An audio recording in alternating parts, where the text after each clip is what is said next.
बिस्मिल्लाहिर्रहमानिर्रहीम। अस्सलामुअलैकुम वरहमतुल्लाह। जी दोस्तों, आजकल सर्दियों की आमद है। इसमें बलगम का बहुत मसला आ रहा है। सर्दी खुश्की की वजह से जो बलगम है वो अंदर जमा कर जाती है, जिसकी वजह से बलगम आसानी से निकलती नहीं है। तो उसके साथ खांसी बहुत शिद्दत की होनी शुरू हो जाती है। तो दोस्तों, आप सिर्फ दो चीज़ें, एक अंजीर, दूसरे नंबर पे बादाम की गिरी। अंजीर के सिर्फ 3 दाने लेने हैं, बादाम की गिरी के 5 दाने। ये रात को पानी में भिगो दें, सुबह उठकर बादाम की गिरी का छिलका उतार लें, साथ 3 अंजीर खा लें।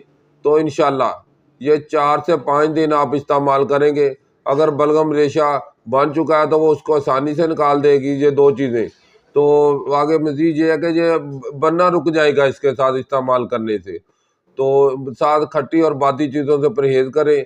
अगर वीडियो अच्छी लगे तो लाइक और शेयर ज़रूर करें।